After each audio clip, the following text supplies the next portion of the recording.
네, 오늘 하나님 주시는 말씀 같이 보겠습니다. 오늘 하나님 주시는 말씀은 시편 57편 말씀입니다. 시편 57편 말씀 보겠습니다. 제가 말씀 읽겠습니다. 다윗의 믹담시 인도자를 따라 알다셋에 맞춘 노래. 다윗이 사울을 피하여 굴에 있던 때에 하나님이여 내게 은혜를 베푸소서, 내게 은혜를 베푸소서. 내 영혼이 주께 피하되 주의 날개 그늘 아래에서 이 재앙들이 지나가기까지 피하리이다. 내가 지존하신 하나님께 부르짖으며 곧 나를 위하여 모든 것을 이루시는 하나님께로다. 그가 하늘에서 보내사 나를 삼키려는 자의 비방에서 나를 구원하실지라. 하나님이 그의 인자와 진리를 보내시리로다. 내 영혼이 사자들 가운데서 살며 내가 불사르는 자들 중에 누웠으니 곧 사람의 아들들 중에라. 그들의 이는 창과 화살이요 그들의 혀는 날카로운 칼 같도다. 하나님이여 주는 하늘 위에 높이 들리시며 주의 영광이 온 세계 위에 높아지기를 원하나이다. 그들이 내 걸음을 막으려고 그물을 준비하였으니 내 영혼이 억울하도다.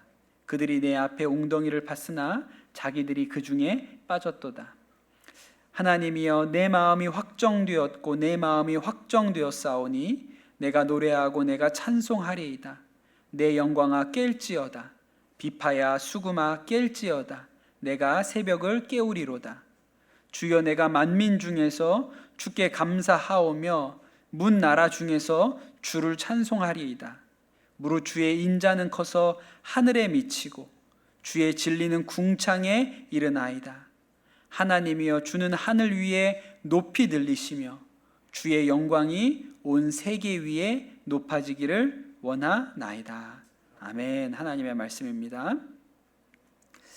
네, 오늘 시편 57편으로 우리가 하나님의 말씀을 같이 나누려고 합니다. 시편 57편은 굉장히 사랑받는 시편이지요. 예, 이 시편 57편으로 쓴 찬양이 여러 곡 있습니다. 뭐 있을까요? 시편 57편을 모티브로 작사하고 쓰여진 노래들, 찬양들 뭐 있을 것 같으세요? 제일 오래된 거 제 생각에는 오주여 나의 마음이가 있죠. 예, 오주여 나의 마음이 주께로 정해졌으니 나는 주 찬양하리라. 깨어라 나의 영혼아, 비파야 수금 들어라. 이 새벽에 내가 찬양하리라. 너무 잘하는 이 찬양이 시편 57편을 가지고 쓰여진 찬양이죠. 또 어떤 찬양이 있을까요? 네, 마지막 부분, 오늘 읽은 말씀의 마지막 부분만 따서 만든 찬양도 있어요. 뭘까요? 내가 만민 중에 네, 하늘 위에 주는 높이 들리며 주의 영광은 온 세계 위에. 무슨 찬양인지 아시겠죠? 네, 뭐 그 찬양도 있어요. 또 한 곡 또 있습니다. 뭐가 있을까요? 예, 모든 상황 속에서. 요새 최근에 우리가 많이 부르는 찬양이죠. 특별히 오늘 말씀 중에 7절 말씀, 하나님이여 내 마음이 확정되고 내 마음이 확정되었사오니 요 말씀에 딱 꽂혀서, 예, 그래서 만들어진 찬양이 모든 상황 속에서라는 찬양이죠. 그러니까 이 시편 57편이 굉장히 사랑받는 말씀이고 우리가 찬양으로 많이 부르는 말씀입니다. 근데 오늘 말씀의 표제가 이렇습니다. 다윗이 사울을 피하여 굴에 있던 때에 이렇게 되어 있죠. 그 배경이 어떤 것인지 잘 나옵니다. 다윗이 골리앗을 물리치고 난 다음에 다윗의 인기가 굉장히 높아지죠. 그 사람들이 뭐라고 얘기했냐면 사울은 천천히고 다윗은 만만이다 그랬습니다. 다윗이 죽인 사람이 훨씬 더 많다. 다윗이 훨씬 큰 용사다. 이제 그 이야기가 사울의 귀에까지 들어가고 나니까 사울이 시기심, 질투심이 들어서 견딜 수 없는 마음이 됩니다. 그리고 저 다윗을 그냥 두면 안 되겠다. 그러면 나중에는 내 왕위가 도리어 위험하겠다, 이런 생각을 하게 됩니다. 또 사울이 완전히 정신이 이렇게 돌아서 이제 그 자신이 사랑했고 자신의 옆에서 수금을 타던 이 다윗을 향해서 창을 집어 던지고 죽이려고 하는 이런 시도들을 하잖아요. 그래서 더 이상 이 다윗이 사울 왕 옆에 있을 수가 없어서 도망을 치죠. 처음 어디로 도망갔을까요? 예, 사무엘한테 도망갔죠. 이 얘기 누구한테 가서 하겠습니까? 사울을 왕으로 세운 자, 자신에게 기름 부어 자신을 왕으로 세운 사람이 사무엘이니까 제일 자신을 도와줄 수 있는 사람이 사무엘이잖아요. 그래서 사무엘에게로 도망을 갑니다. 근데 사무엘이 큰 도움이 안 됐던 것 같아요. 예. 그리고 나서 다윗이 또 도망치는데 이번에는 놉이라는 곳으로 갔습니다. 예, 놉이라는 동네가 있어요. 거기에 제사장들이 있었는데 그 제사장들이 다윗을 숨겨주고 먹을 것도 주고 또 골리앗을 죽일 때 다윗이 썼던 그 칼도 주고 뭐 그런 일이 있었습니다. 그런데 다윗이 그곳에서도 생명의 위협을 느꼈던 것 같아요. 나중에 다윗이 떠나고 나서 얼마 되지 않아서 사울이 사람들을 보내서 그 노베에 있었던 제사장들을 다 학살하는 일이 생기죠. 그 다윗은 먼저 피했기 때문에 그 참화를 겪지 않았습니다. 그리고 나서 다윗이 어디로 도망갔을까요? 본인 생각에 이스라엘에는 안전한 데가 없는 거예요. 예. 이거 뭐 제사장들도 죽임을 당하는 판에 어딜 가야 이 목숨을 부지하겠습니까? 그래서 가드로 도망갑니다. 가드는 이스라엘 땅이 아니고 블레셋의 도시였어요. 예. 근데 여러분, 다윗이 골리앗과 싸웠잖아요. 블레셋 사람. 그러니까 자신의 적국으로 도망간 거예요. 숨기는 확실히 숨을 것 같아요. 사울이 어떻게 손을 못 댈 거니까. 우리로 치면 윤석열 대통령을 피해서 도망갔는데 북한으로 도망간 거죠. 일단 뭐 잡으러는 못 올 거예요. 잡으러는. 예, 도망갔어요. 그런데 문제는 그 가드 왕이었던 아기스는 처음에 다윗을 못 알아봤던 것 같아요. 그런데 신하들이 와서 얘기하기를, 임금님 이 사람 모르시겠냐고. 그 골리앗을 쓰러뜨린 사람이 이작 아니냐. 그리고 그 이스라엘 사람들이 사울은 천천히요 다윗은 만만이라고 하는 그 다윗이 이 사람인데 이 사람을 어떻게 우리가 받을 수가 있겠냐고. 그렇게 하니까 아기스가 딱 얼굴이 바뀌죠. 안색이 딱 바뀌는 거예요. 그러니 야, 다윗이 볼 때 큰일 났구나. 내가 여기서 사울을 피해서 블레셋으로 도망갔다가 아기스 손에 죽게 생겼구나. 그래서 어떻게 합니까? 예, 침을 질질 흘리면서 미친 척을 하죠. 미친 척을 하고 도망쳐서 나옵니다. 그리고 나니까 다윗이 갈 데가 있어요, 없어요? 없죠. 예, 갈 데가 없어요. 블레셋에도 숨을 수가 없고, 이스라엘 영토는 어디 사람들 있는 데는 누구든지 신고할 거 아닙니까? 다윗도 유명한 사람이고, 사울왕한테 누구든지 다윗을 만나고 보기만 하면 다윗입니다, 다윗이 여기 있습니다 이렇게 얘기할 거니까 사람들 모이는 곳에는 숨을 수가 없는 거예요. 그래서 어디로 갑니까? 아둘람이라는 곳을 가죠. 왜냐하면 그곳은 사람이 사는 데가 아니니까. 예. 아둘람이 지금도 가보면 큰 굴 하나가 있는 게 아니고 굴이 여러 개 있습니다. 지형적인 특성 때문에 여기저기 굴이 많은데요, 그 중에 가장 큰 굴은 몇백 명이 들어갈 수 있을 정도로 큰 굴이 지금도 있습니다. 그러니까 다윗이 거기는 사람이 없으니까 그 굴로 숨어 들어가야겠다. 그래서 이 아둘람으로 들어가죠. 근데 또 재미있는 것은 그 골리앗하고 싸웠던 곳이 엘라 골짜기라고 성경에 나오거든요. 다윗이 골리앗하고 싸웠던 데가 엘라 골짜기예요. 엘라 골짜기에서 이 아둘람이 멀지 않아요. 불과 4-5km 정도 떨어져 있습니다. 가까운 데예요. 그러니까 한때 다윗이 골리앗을 쓰러뜨렸던 그 엘라 골짜기에서 이제는 그냥 사람이 살지 않는 숨어 지낼 수밖에 없는 굴로 숨어 들어간 것이죠. 그게 아둘람이었습니다. 그러니 다윗이 그 아둘람에 누워서 그 굴에 숨어서 그의 마음이 어땠겠습니까? 너무너무 비참하고 이제 앞으로 어떻게 해야 될지 모르겠고 막막하고 그런 마음이었겠죠. 그럴 때 무슨 생각이 들까요? 생각이 복잡합니다. 그럴 때 우리가 인생에 이렇게 굴 속에 들어가 있을 때 복잡하죠. 처음에는 내가 뭘 잘못했길래 이런 일이 생겼을까, 이런 생각이 들죠. 근데 여러분, 다윗이 잘못한 건 없습니다. 다윗이 뭘 잘못했어요? 다윗 잘못한 거 없어요. 그냥 최선을 다해서 열심히 살았던 것밖에 없죠. 그런데 그냥 사울이 미워한 거예요. 그래서 쫓기는 신세가 되었죠. 언제 다윗이 이스라엘 왕 되겠다고 해본 적 있습니까? 그냥 어느 날 사무엘이 찾아와서 그냥 기름을 부어가지고 왕으로 세웠잖아요. 그러니까 다윗이 뭔 잘못한 거 없어요. 여러분, 우리 인생에도 이렇게 어려운 일 당할 때, 사업이 어렵구나, 가정에 어려운 일이 있거나 이런 일이 우리한테 있을 때 생각이 듭니다. 무슨 생각이 들어요? 하나님 왜 이러세요 저한테? 저 이러면 교회 안 나갑니다. 실제로 그러고 진짜 안 나오는 경우도 있죠. 우리 애들 뭐 대학 입시에 떨어졌다고 삐져가지고 하나님 나 이거 공부 열심히 했는데 왜 성적 그만큼 안 나오게 해주셨어요? 그래서 삐져서 뭐 애들 안 나오고 이런 일들도 있지 않습니까? 그런 것이죠. 그 신갈렙이라는 선교사님이 계세요.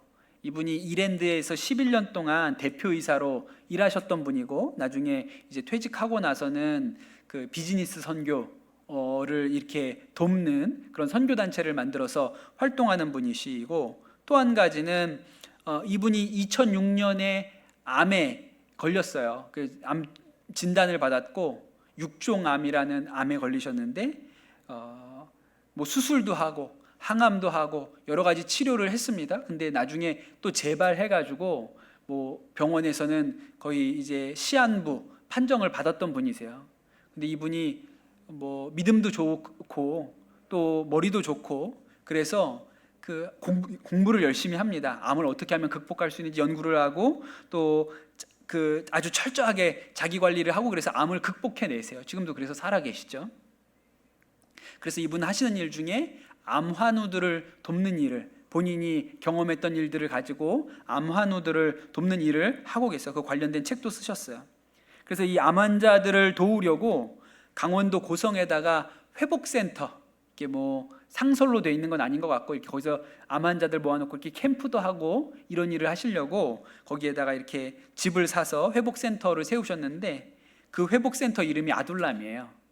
진짜 아둘람이죠. 거기 저희 아버지께서 암 투병하실 때 그 선교사님 쓰신 책을 보고 너무 좋으셨나 봐요. 그리고 아둘람이라는 그 데가 있다 그래서 거기 한번 가보고 싶다 그래서 제가 아버지 모시고도 한번 갔던 일이 있습니다. 근데 여러분 한번 생각해 보세요. 누가 암에 걸려서 그 아둘람에, 그 강원도 고성의 시골에 있는 그 아주 뭐 시골 마을에 있는 기와집, 옛날 집에 거기 캠프에 들어왔다고 생각해 보세요. 그럼 어떨까요? 마음이 너무 심란하고 복잡하죠. 이거 내가 살아서 나갈 수 있는 건가? 미래도 알 수 없고 내가 뭘 잘못했길래 내 인생에 이런 일이 찾아왔나? 어디로 가야 되나? 뭐 자녀들이 있을 때는 이제 우리 애들은 어떡하나? 이런 생각이 들겠죠. 그런데 아마 다윗도 그렇게 복잡한 심경으로 그 동굴에 아마 누워 있었던 것 같아요. 그런데 그때 이 다윗이 하나님을 의지합니다. 그래서 하나님 앞에 이렇게 부르짖죠. 하나님이여, 하나님이여, 은혜를 베푸소서, 은혜를 베푸소서. 내 영혼이 주께 피하되 주의 날개 그늘 아래에서 이 재앙이 지나가기까지 피하리이다. 그리고 2절에 보면 부르짖었다. 하나님 살려주세요, 살려주세요. 그렇게 부르짖었다 나오고 1절부터 4절을 읽어보면 왔다 갔다 합니다. 하나님 앞에 사람들의 말 때문에 내가 너무나도 괴롭고 힘든 마음입니다. 아둘람에 혼자 들어간 게 아니라 그 뭐 세상에 원통한 자들 400명이 같이 거기 숨어 있었다 그러니까 사람들 말 때문에 너무 괴롭고 힘들다 이런 얘기들이 나옵니다. 그러니 이렇게 어려운 일 당할 때 사람 마음이 복잡해요. 생각이 많죠. 여자의 마음만 갈 때가 아니라 사람 마음이 갈 때예요. 왔다 갔다 하죠. 다윗도 1절에서 4절 말씀을 보면 왔다 갔다 하는 것 같습니다. 우리가 아까도 기도를 했는데 우리가 7월에 전교인이 함께 여름 수련회를 하지 않습니까? 지지난 주죠. 지지난 주에 제가 이제 등록한 우리 신청하신 성도님들 숫자를 보고를 받았는데 한 140명 정도가 되셨어요. 근데 우리가 수련회 장소 예약할 때 몇 명 예약했냐면 200명을 예약을 했거든요. 그리고 이제 그때 물어본 게 200명이 다 안 오면 어떻게 됩니까? 그랬더니 180명 요금은 내셔야 됩니다. 200명이 다 안 와도 180명에 대한 금액은 지불을 하셔야 됩니다. 그래서 제일 이제 적은 숫자가 180명은 가야 되는 거예요. 그러니까 140명 정도가 신청을 하셨으니까 40명이 모자르죠. 그래서 제가 지지난주에는 야 40명이 모자르네. 이게 40명이 채워져야 되는데 그렇게 제가 마음에 걱정을 했거든요. 지난주에 접수 마감을 했잖아요. 그 몇 명이 됐는지 아세요? 240명이 됐어요. 이제 40명이 넘은 거예요. 그래서 이제 40명이 잘 데가 없어요. 그래서 이게 아주 난감한 상황이 된 거예요. 그러니까 한 주를 차이로 무슨 일이 벌어졌냐면 그 전주에는 40명이 모자라서 걱정을 하고 한 주가 지나고 나니까 40명이 넘쳐서 걱정을 하는 거예요. 그 사람 마음이 이런 거예요. 사람 마음이. 그 전주에는 40명이 채워져야 되는데 이거 채워져야 되는데 어떡하지? 이렇게 걱정하고, 그 다음 주에는 40명이 넘어서 이거 어떡하지? 40명을 이걸 어디로 보내야 되지? 이렇게 걱정을 하는 거예요. 그게 사람이죠. 그런데 여러분, 다윗이 그랬던 거예요. 마음에 어찌할 바를 몰라서 갈피를 잡지 못하다가 문득 마음 가운데 한 가지 생각이 드는 것이죠. 지금 자신의 형편이 어디로 가는지 몰라요. 이 아둘람 굴에 있으면 안전할까? 그렇지도 않죠. 이제 어디로 가야 되고, 내 식구들은 어떻게 해야 되고, 앞날이 막막한 거예요. 그러니까 지금 자신의 상황과 환경을 보면 거기다 또 굴 속에 들어가 앉아 있으니까 얼마나 우울하겠습니까? 그런데 문득 무슨 생각이 들었냐면, 그의 마음 가운데 어떤 생각이 들었냐면, 하나님께 부르짖고 부르짖었더니 내 상황은 지금 최악인 것 같은데 한 가지 변하지 않고 너무나도 분명한 사실 한 가지가 있는데, 하나님이 살아계신 것은 분명하구나. 그럼 큰 문제가 아니겠다. 만약에 하나님께서 죽었으면 엄청난 문제인데, 지금 내 형편은 형편없지만, 내가 지금 처한 상황은 형편없지만 하나님께서 살아계신 게 분명하다면,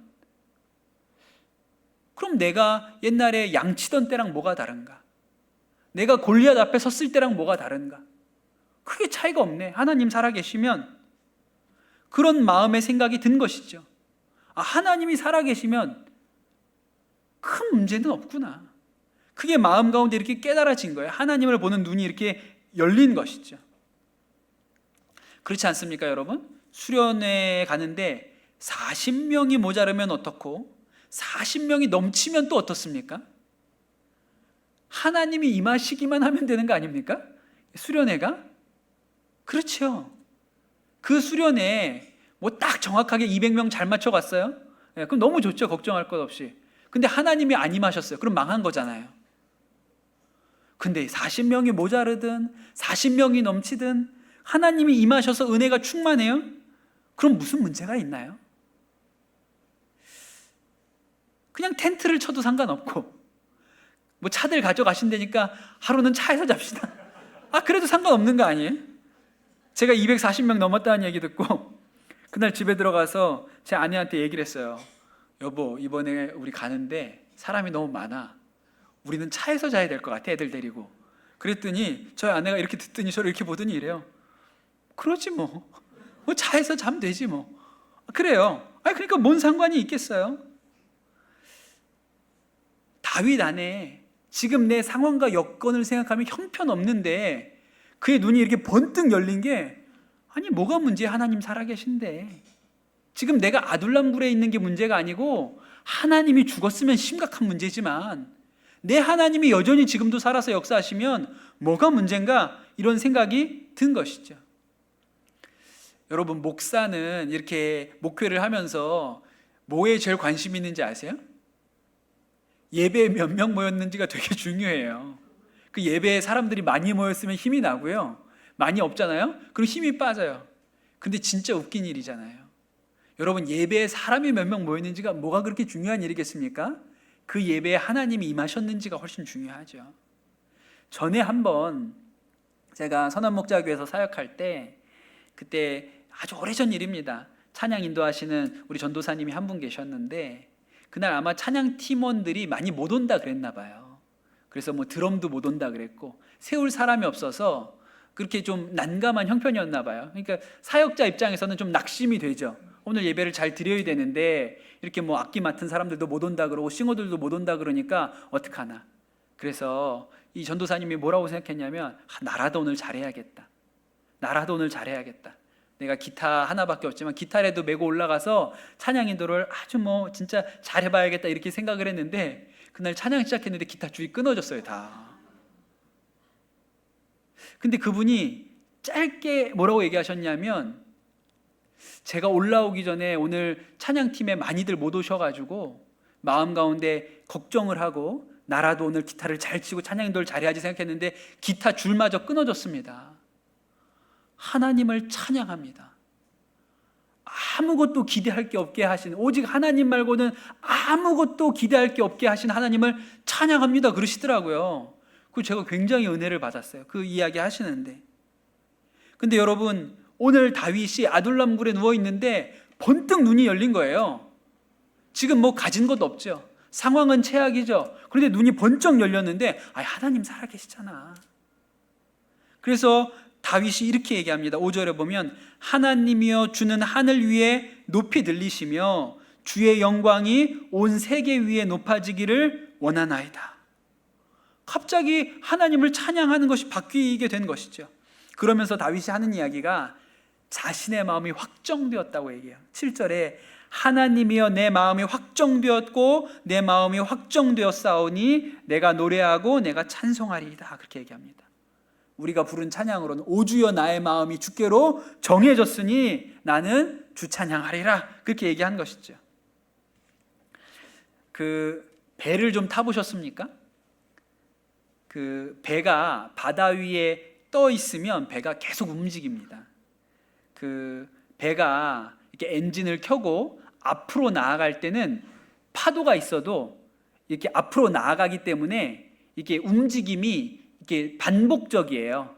예. 그런데 엔진을 끄고 배가 늘 움직여야 되는 건 아니잖아요. 어떤 때는 배가 멈춰 있어야 할 때가 있지 않습니까? 여러분 바다 낚시 가보시면 배를 바다에다 그냥 띄워놓고 낚시를 들이고 있으면 앞으로 나갈 때보다 배가 훨씬 많이 흔들립니다.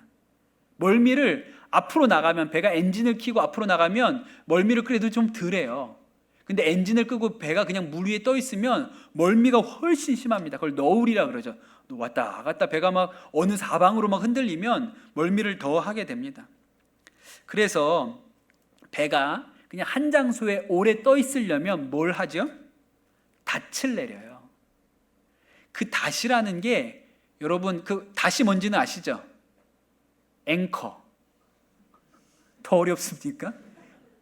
그 배 표시 같은 거 있잖아요. 이렇게 뭐 갈고리처럼 된 거. 그 앵커를 바다에다 내리거든요. 근데 앵커가 엄청나게 크고 무거워요. 그 조그맣지 않습니다. 그래서 그게 바다에 딱 던져지면 배가 고정이 돼요. 잘 안 움직여요. 그 어선들도, 그 어선들 있잖아요. 고기 잡는 어선들 제가 보는데 그 한 자리에서 조업을 오래 해야 되는 배는요, 그 닻이 엄청나게 커요. 때때로 어떤 일이 생기냐면 앵커를 풀었는데 그 앵커를 연결하는 그 줄이, 그걸 이제 보통 이제 쇠줄로 하는데 그게 꼬여가지고 줄이 짧아지잖아요. 그래서 앵커가 땅에 안 닿아요. 그럼 배가 빨려 들어가요.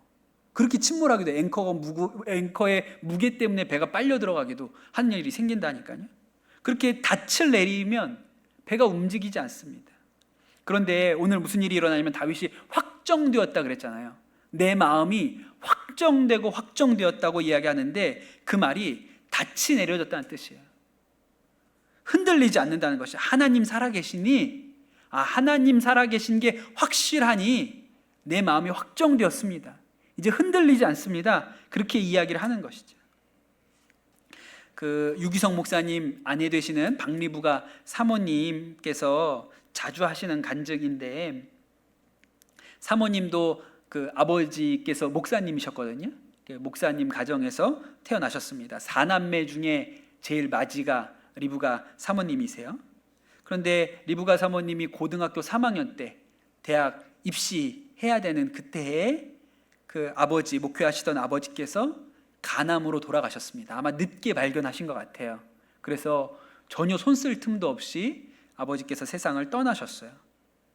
사모님이 첫째고 그때 고3이었고 막내가 그 초등학교 2학년 이었을 때예요. 그러니 그 리브가 사모님 어머니, 사모님 입장에서 얼마나 막막합니까? 남편이 그렇게 갑자기 세상 떠난 것도 너무 당혹스러운데 이제 4남매를 본인이 부양하고 키워야 되는 거예요. 그때 무슨 다자녀 혜택이 있습니까? 사회보장제도가 있습니까? 교회에서 무슨 퇴직금을 변별하게 줍니까? 아무것도 없잖아요. 젊은 나이에 또 돌아가셨으니까. 이제 교회에도 더 오래 있을 수가 없죠. 그 교회도 담임 목사님이 오셔야 되니까 사택을 비워주고 나가셔야 되는 거예요. 교회에서 너무 이렇게 안타까운 일이 생겼으니까 전별금을 사모님께 드렸죠. 봉투에 넣어가지고 사모님 뭐 이거 가지고 어떻게 뭐 보태서 집이라도 뭐 어디 얻으셔야죠. 그리고 전별금을 교회에서 이렇게 주셨다는 거예요. 그런데 그날 밤에 그 전별금을 그 어머니께서 받아오셔가지고 밤새도록 기도하시고 나서 다음날 새벽에 새벽기도 나가셔서 그냥 헌금함에 놓고 오셨다죠. 그냥 헌금함에 그냥 통째로 다 넣고 오셨다는 거예요. 뭐 하신 걸까요? 마음에 닻을 내린 거죠. 제 마음이 확정되었습니다. 하나님, 제 마음이 하나님 앞에 확정되었습니다. 제가 이제 흔들리지 않습니다. 먹이든 굶기든 하나님께서 하십시오. 살 곳도 애들도 다 주님께 맡깁니다. 하나님이 살아계시니까 저는 더 이상 염려하지 않겠습니다. 그리고 그냥 그 전별금이라고 준 돈을 그냥 그날 새벽에 다 가서 헌금하고 오셨다는 거예요. 마음에 확정을 하신 것이죠. 여러분, 우리가 왜 힘들고 걱정하고 염려합니까? 확정하지 않아서 그렇죠. 확정하지 않아서 그래요. 8절에 보면 아주 익숙한 말씀이 있습니다. 8절에 내 영광아 깰지어다, 비파야 수금아 깰지어다, 내가 새벽을 깨우리로다. 굉장히 유명한 말씀이죠. 내가 새벽을 깨우리로다. 너무 유명해서 이거 이상하게 생각하지 않는데 생각해보면 좀 이상한 말씀이에요. 여러분, 새벽을 깨울 필요가 있습니까? 없습니까? 새벽을 깨울 필요가 있어요? 없어요? 새벽은 안 깨워도 지가 깹니다. 새벽을 깨워야 깨요. 새벽은요 그냥 놔둬도 그냥 해가 떠요. 내가 가가지고 해한테 일어나, 야 지금 해 뜰 시간이야, 이렇게 해야 새벽이 깨는 게 아니에요. 해는 어차피 뜨게 돼 있습니다. 새벽을 깨우는 게 아니라 나를 깨워야 되는 거예요. 그 새벽을 깨운다는 말은 내가 가서 새벽을 불러온다는 얘기가 아니고 내가 깨어야 된다는 얘기잖아요. 제가 안 좋은 소문이 하나 있는데, 새벽 기도를 가끔 빠지는 목사다, 이런 소문이 좀 있습니다. 새벽 기도 때 이렇게 자다가 늦게 오는 일이 있다, 이런 안 좋은 소문이 좀 있죠. 한 서너 번 되는 것 같아요.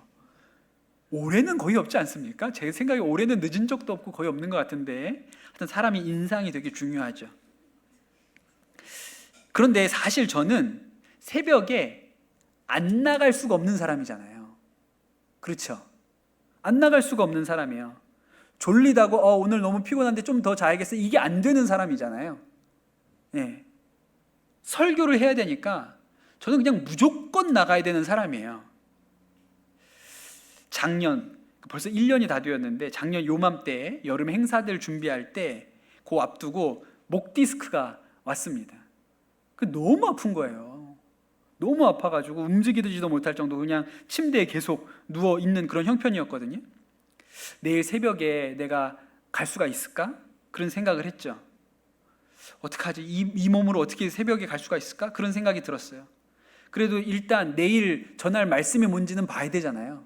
그래서 큐티책을 펴놓고 내일 무슨 말씀을 전해야 되나, 그리고 펴봤더니 고린도후서 12장이더라고요. 그때 그 본문이 이거예요. 내 육체의 가시 곧 사탄의 사자를 주셨으니 이는 나를 쳐서 너무 자만하지 않게 하려 하심이라. 이것이 내게서 떠나가게 하기를 위하여 내가 3번 주께 간구하였더니 나에게 이르시기를 내 은혜가 내게 족하도다. 이는 내 능력이 약한 데서 운전하여 짐이라 하신지라. 그러므로 내가 그리스도를 위하여 약한 것들과 능욕과 궁핍과 박해와 곤고를 기뻐하노니 이는 내가 약한 그때의 강함이라. 요 말씀이었어요. 제가 요 말씀 딱 보고 뭐라고 생각할게요? 설교 준비도 안 했어요. 그냥 나가란 얘기구나. 이건 그냥 나가란 얘기네. 나가서 그냥 제가 오늘 너무 아픈데 이 말씀 때문에 나왔습니다, 그냥 그러고 들어와야겠다, 이 생각, 이게 딱 든 거예요. 그러니 저는 아파도 나가야 되는 사람이고 죽어도 교회 가서 죽어야 되는 사람인 거죠.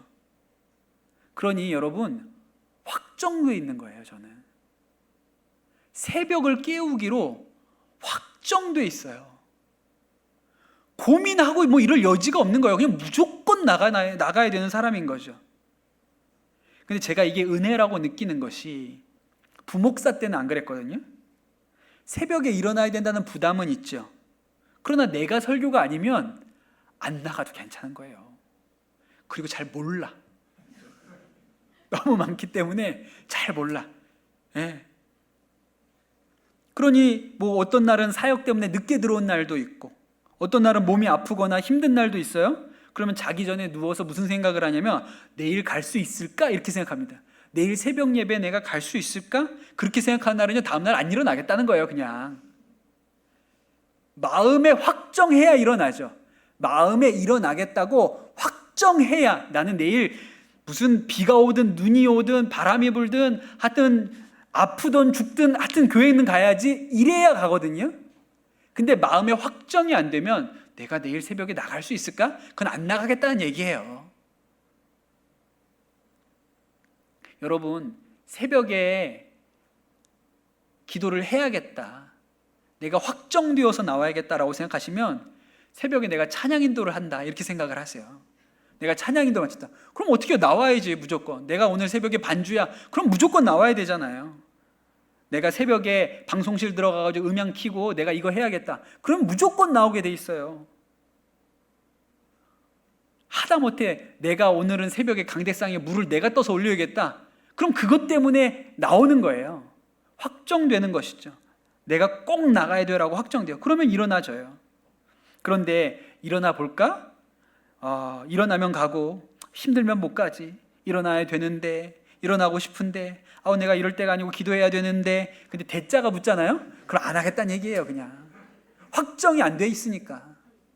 확정이 안 돼 있으니까. 여러분, 누가 새벽을 깨웁니까? 확정된 사람이 깨우는 거예요. 나는 무조건 나가야 돼. 내일은 나는 새벽에는 무조건 나가야 돼. 그 사람이 새벽 깨우죠. 오늘 말씀 4절에 보면 다윗이 자신의 형편에 대해서 이렇게 얘기를 합니다. 4절에 보니까 내 영혼이 사자들 가운데서 살며 내가 불사르는 자들 중에 누웠으니, 그렇게 얘기해요. 저는 이 말씀 읽고 깜짝 놀랐어요. 제가 시편 57편을 모르는 바가 아니었지만 이번에 말씀 준비하면서 놀랐거든요.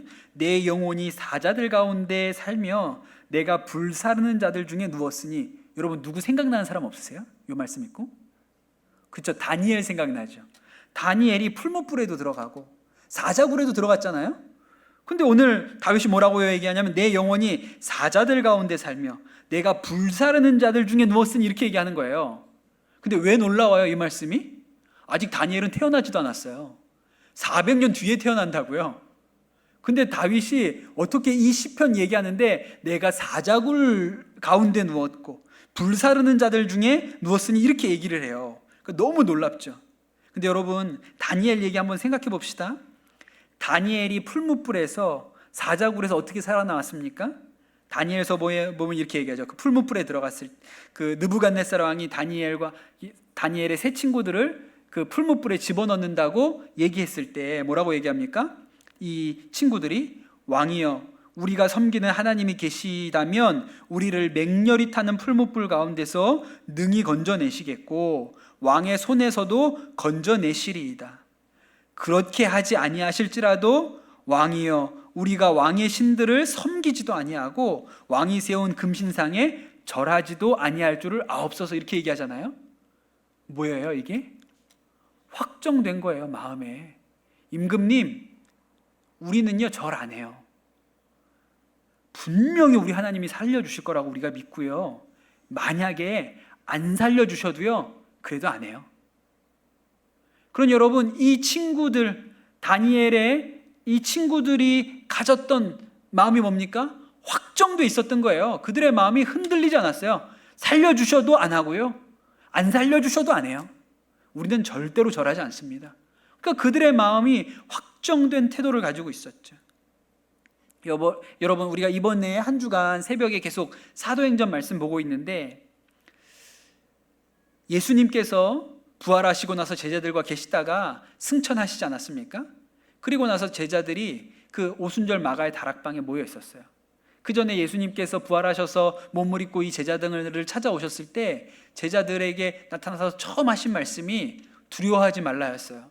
왜? 두려우니까. 그런데 그들이 오순절 마가의 다락방에 성령의 임재를 경험하고 나서 두려움이 사라졌습니다.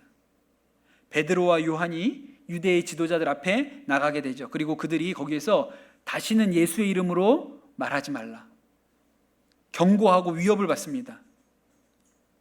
그런데 그때 베드로와 요한이 뭐라고 대답을 하냐면, 하나님 앞에서 너희의 말을 듣는 것이 하나님의 말씀을 듣는 것보다 옳으냐? 이렇게 물어봐요. 아니다. 우리 마음엔 너네 말 듣는 것보다 하나님 말씀 듣는 게 훨씬 중요하다. 옛날에 예수님께서 살아계실 때 그렇게 얘기하셨죠. 너희의 목숨에 손댈 수 있지만 너희의 영혼에 손댈 수 없는 자들을 두려워하지 말라, 그렇게 얘기하셨잖아요. 너희의 영혼을 능히 지옥에 멸하실 자를 두려워하라 그랬잖아요. 그 말씀이 생각나는 거예요. 너네 말 듣는 게 옳겠냐? 우리가 하나님 말 듣는 게 옳지. 우리는 하나님 말 듣는다, 그렇게 얘기를 하죠. 그리고 나서 나중에 다시 이 베드로와 그 사도들이 또 예수님을 전하는 일 때문에 감옥에 갇히게 됩니다. 그리고 나서 밤에 천사가 와서 감옥 문을 열어줘서 또 성전에 앞에 가가지고 예수님을 전하죠. 또 잡혀옵니다. 그리고 또 뭐라고 얘기해요? 왜 너네들 우리가 시키는 대로 예수님의 이름으로 말하지 말라 그러는데 또 예수님의 이름으로 가르치는 거야? 그렇게 얘기하니까 뭐라고 얘기합니까? 사람보다 하나님께 순종하는 것이 마땅하지 아니하냐? 이렇게 얘기하죠. 그럼 여러분, 이 사도들 안에 어떤 마음이 되어 있습니까? 확정되어 있는 거예요. 그냥 마음이 딱 정해져 있어요. 살든지 죽든지 우리는 예수님만 전한다, 순종한다, 확정되어 있는 것이죠. 근데 여러분, 다윗이 이 아둘람 굴에 누워서 어떻게 했냐면 확정했어요, 마음을. 하나님께서 살아계시니까 나는 더 이상 걱정 안 한다 라고 마음에 확정했습니다. 하나님께서 나를 삶아 드시던 구워 드시던 튀겨 드시던 마음대로 하십시오. 그리고 나니까 다윗이 할 일이 뭐예요? 하나님 찬양하는 것 말고는 할 일이 없죠. 그냥 하나님 찬양하는 거예요. 그래서 그 뒤에 내가 만민 중에가 나오는 거예요. 그 뒤에 그 부분만, 내가 만민 중에 주께 감사하며 주님을 찬양하리 열방 중에서 하늘 위에 주는 높이 들리며 주의 영광은 온 세계 위에, 다윗이 이렇게 큰 소리로 찬양을 하는 것이죠. 여러분, 이 모든 일이 아둘람 굴이라는 한 장소에서 다 일어났습니다. 앞에 이야기는 아둘람 굴에서 일어났고 뒤에 하나님 찬양하는 것은 다윗이 나중에 왕이 되어서 한 것이 아니고 그 아둘람 굴에서 이 모든 일이 다 일어난 것이죠. 여러분, 다윗이 아둘람 굴에서 경험한 일이 무엇입니까? 하나님의 살아계심이 그에게 어떤 역사를 했죠? 상황과 여건을 바꾼 게 아니에요. 아둘람 굴에서 더 좋은 데로 보내주신 게 아니에요. 그 아둘람 굴에 누워있는 게 똑같았는데 마음과 생각이 완전히 달라지게 해주신 것이죠. 바울과 실라가 감옥에 갇혔습니다. 귀신 들린 소녀에게서 귀신을 쫓아내 준 것이 죄가 되어서 흠씬 두들겨 맞고 감옥에 갇히게 되었어요. 그럼 여러분 어떻겠습니까? 막 삭신이 쑤시는 거예요. 그렇게 두들겨 맞았으니까. 감옥에 갇혀 있는데 안 아픈 데가 어디 있어요? 온몸이 아프죠. 그런데 그때 이 바울과 실라가 감옥에서 뭐 했습니까?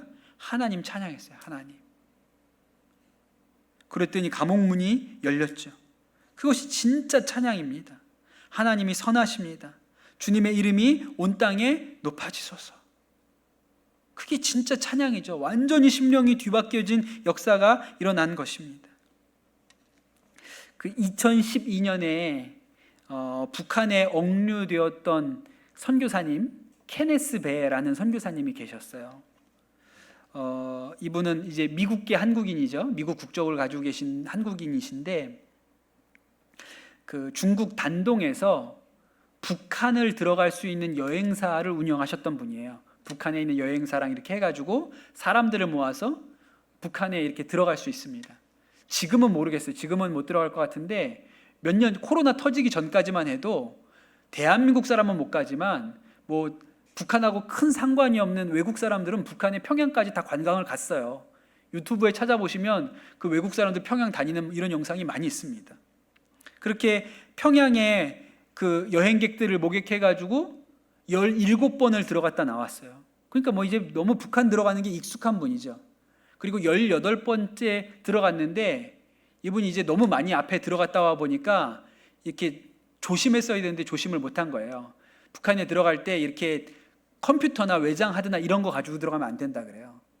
예, 그거가 문제가 되기 때문에 빼놓고 가야 되는데 그냥 너무 뭐 17번이나 그냥 갔다 왔으니까 생각 없이 가방에다가 외장 하드를 집어넣고 들어갔다가 그게 문제가 된 거예요. 북한에서 다 열어보니까 그 안에 뭐 선교 자료들, 전도 자료들 막 이렇게 다 들어있으니까 이분이 북한에 억류가 되었습니다. 그래서 재판을 받고 노동교화형 15년 선고받았어요. 15년 동안 북한에 있어야 된다고 선고를 받았어요. 그런데 이제 하나님이 은혜를 베푸셔서 미국 정부가 적극적으로 개입해가지고 2년 만에 풀려났습니다. 근데 이것도 외국인이 억류되어 있다 풀려낸 거로는 최고 기록이었어요. 이 기록을 갈아치운 분이 이면수 목사님 3년. 예. 그 전까지는 케네스 베가 제일 오래 거기 미국에 붙들려 계셨거든요. 그 갔다 오신 이야기를 국민일보에다가 이렇게 여러 편으로 연재를 하셨습니다. 그 중에 제가 인상적인 부분들을 좀 읽어드릴게요. 노동교화소에서 매주 6일 동안 오전 8시부터 오후 6시까지 노동을 했다. 아침 저녁으로는 현미밥, 국, 나물 몇 가지 정도가 나왔고 점심은 밥 대신 강냉이 국수 같은 간단한 식사가 나왔다. 겨울철에는 나물 대신 짠지 한두 개 정도였다. 찬송가 438장 내 영혼이 은총 입어를 불렀다. 3절에 초막이나 궁궐이나 주 예수님 계신 곳이 어디나 하늘나라라는 가사가 나온다. 초막이나 궁궐이나 대신에 감옥이나 병원이나 내 주 예수 모신 곳이 그 어디나 하늘나라라고 바꿔 불렀다. 주님이 나와 함께 한다고 약속하셨고 그곳에 주님의 임재가 가득한 것이 느껴졌을 때 더 이상 불안하고 힘들지 않았다. 한 간수가 소리를 질렀다. 103번, 당신은 죄수인데 행복하나? 그만하지 못해? 사람들이 나를 감시하고 지키고 있지만 밖에는 천군 천사가 나를 위해 포진하고 있는 것 같은 안도감이 들었다. 그리고 이렇게 병원하고 그 중노동 하다가 병들면 병원에 보내고 병원에서 나으면 또 중노동 교화소로 보내고 계속 반복하는 거예요. 예. 그러다가 그 한 번은 미국 사람들이 보낸 편지가 전달이 됐습니다. 갖다 준 거예요. 그 중에 어머니가 보낸 편지가 있었다 그랬어요. 어머니의 편지를 읽었다. 아들아, 너는 다니엘의 세 친구가 풀무불 앞에서 품었던 믿음을 품어야 한다. 하나님께서 우리를 능히 구원하실 수 있지만 그렇게 하지 아니하실지라도 감사하자. 문득 내가 집으로 돌아가는 게 하나님의 뜻이 아닐지도 모른다는 생각이 들었다. 내 마음은 심한 낙심 사이에서 널뛰기 시작했다. 2013년 9월 24일 마침내 침대 위에 무릎을 꿇고 기도했다. 주님, 제 마음 아시지요? 하지만 제 뜻대로 하지 마시고 주님 뜻대로 하십시오. 저는 집에 가고 싶지만 당신이 머물라고 하면 머물겠습니다. 집에 갈 권리를 포기하겠습니다. 제 모든 뜻을 당신 앞에 내려놓겠습니다. 그렇게 결단을 하셨어요. 마음을 확정하신 거죠. 그리고 또 병원과 교화소로 오고 갔다 그랬습니다. 그리고 또 쓰셨어요. 정오의 온도가 영상 38도에 육박하고 습도까지 엄청 높았다. 오후엔 40도가 넘었다. 하루에 물 7리터를 좋게 마셨는데 종일 소변도 마렵지 않았다. 땡볕 아래서 나는 종일 찬양을 불렀다. 그래야 살 수 있을 것 같았다. 아침에 일하러 나갈 때에도 찬양, 일하면서도 찬양, 저녁에는 거의 매일 발생하는 정전을 틈타 찬양했다. 어둠 속에서 홀로 앉아 찬송가를 불렀다. 눈을 뜰 수 없을 만큼 몸이 피곤하고 삭신이 쑤시는 가운데도 하루를 견디게 해주신 하나님께 감사를 드렸다. 간수들은 분명히 내 찬양을 듣고 있었다. 간수들은 도대체 비결이 뭐야? 어떻게 이토록 절박하고 절망적인 상황에서도 즐겁게 노래를 부를 수 있나? 그 소망은 도대체 어디에서 나오는 거냐라고 물어봤다. 그렇게 썼어요. 그리고 이제 마지막 얘기입니다. 2014년 11월 8일 억류된 지 735일 만에 마침내 북한을 떠났다. 북한의 억류에서 풀려난 직후 가진 기자회견에서 나는 북한에서 억류 기간을 놀라운 인연이라고 표현했다. 왜냐하면 2년여 동안 하나님의 임재와 은혜를 경험했고 북한에 대한 하나님의 마음을 느낄 수 있기 때문이다. 탕자를 기다리는 하나님의 애통하는 마음이었다. 나는 잠시 갇혀 있었지만 북한의 주민들은 자유가 없는 세상에서 평생 갇혀서 살아야 한다고 생각하니 마음이 너무 아팠다. 그렇게 나오셨어요. 여러분, 이 케네스 배 선교사님이 그 아둘람 같은 북한의 교화소에서 그가 마음을 확정했죠. 다윗이 고백했던 것과 똑같이 마음을 확정했습니다. 그리고 찬양했어요. 밤낮 없이. 왜? 그래야 살 것 같으니까. 밤낮 없이 찬양했습니다. 그리고 하나님께서 옥문을 열어주시는 일이 일어난 것이죠. 여러분, 바라기는 저는 오늘 이 밤에 우리가 시편 이 57편의 말씀을 붙들고 기도할 때 여러분 마음에 확정되는 은혜의 역사가 일어나기를 축복합니다. 우리가 인생에 아둘람굴에 거할 때가 왜 없겠습니까? 어려움 통과할 때가 있죠. 그런데 여러분, 이 어려운 일 통과할 때, 아둘람굴에 누워있을 때 우리가 해야 되는 첫 번째 일은 마음을 확정하는 것. 우리가 하나님께 눈이 열려서 하나님 살아계시니 나머지는 괜찮겠다 라고 우리의 마음을 확정하는 것. 그리고 나면 우리 안에 찬양의 능력이 일어나는 것이죠. 마음이 뒤집어지고 찬양이 일어나는 일이 일어납니다. 데이비드 브레이너드라는 그 18세기에 아주 유명한 선교사님이 있어요. 사실 유명한 분 아니죠. 왜냐하면 무슨 선교적인 업적이 많은 분이 아니에요. 이분이 왜 특별하냐면 일찍 돌아가셨어요. 29살에 선교지에서 폐결핵으로 돌아가셨습니다. 그런데 이분의 임종을 누가 지켰냐면 조나단 에드워즈라는 지금도 뭐 미국에서 손에 꼽는 제일 유명한 목사님이 이 청년 선교사님의 임종을 지켰어요. 그분 품에서 죽었습니다.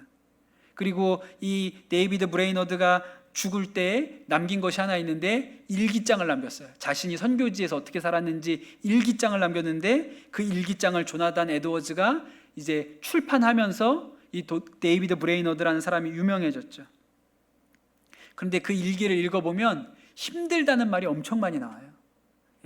뭐 이런 부분입니다. 그 25살 5월 18일의 일기예요. 지금 나는 가장 외로운 황무지에 살고 있다. 영어로 대화가 통하는 사람은 한 명뿐이다. 마음을 털어놓거나 영적인 슬픔을 마음껏 토로할 지체가 한 명도 없다. 삶의 위로를 거의 받지 못한 채 살고 있다. 음식은 끓인 옥수수가 전부다. 잠은 집더미 위에서 잔다. 사역은 힘들고 어렵다. 사역의 열매라도 본다면 위로가 될 텐데, 그러나 이런 모든 어려움이 더욱 나를 슬프게 하는 것은 하나님이 내게서 얼굴을 숨기셨다는 것이다. 근데 이틀이 지났어요. 5월 20일 일기입니다. 밤이 다가올 무렵 이사야 40장 1절 너희는 위로하라 내 백성을 위로하라는 말씀을 묵상하며 위로를 얻었다. 기도 속에 평안한 기쁨을 누렸다. 그 후에 내 영혼은 깊은 심연에서 나와 높은 곳으로 올라갔다. 담대히 하나님 안에서 기뻐할 수 있었다. 찬양 받으실 하나님 안에서 충만한 위로를 맛보았다. 이런 이야기가 수도 없이 반복돼요. 그 일기에. 여러분, 아둘람 굴에 있을 때 우리 하나님께서 우리에게 보여주시는 능력은 우리 마음을 뒤집어내시는 것입니다. 우리의 마음이 확정되게 하시고 그 우리의 마음이 확정된 것으로 말미암아 우리 마음 가운데 찬양이 일어나게 하시는 것이죠. 여러분, 그러한 은혜의 역사가 오늘 예배 나오신 모든 성도님들에게 임하시기를 축복합니다. 특별히 여러분이 아둘람 가운데 계시다고 생각하신다면 하나님께서 오늘 우리의 마음을 확정시켜 주십시오. 하나님 살아계신 것에 눈이 열리게 해 주십시오. 오늘 우리가 이렇게 기도 제목 붙들고 함께 기도하면 좋겠습니다.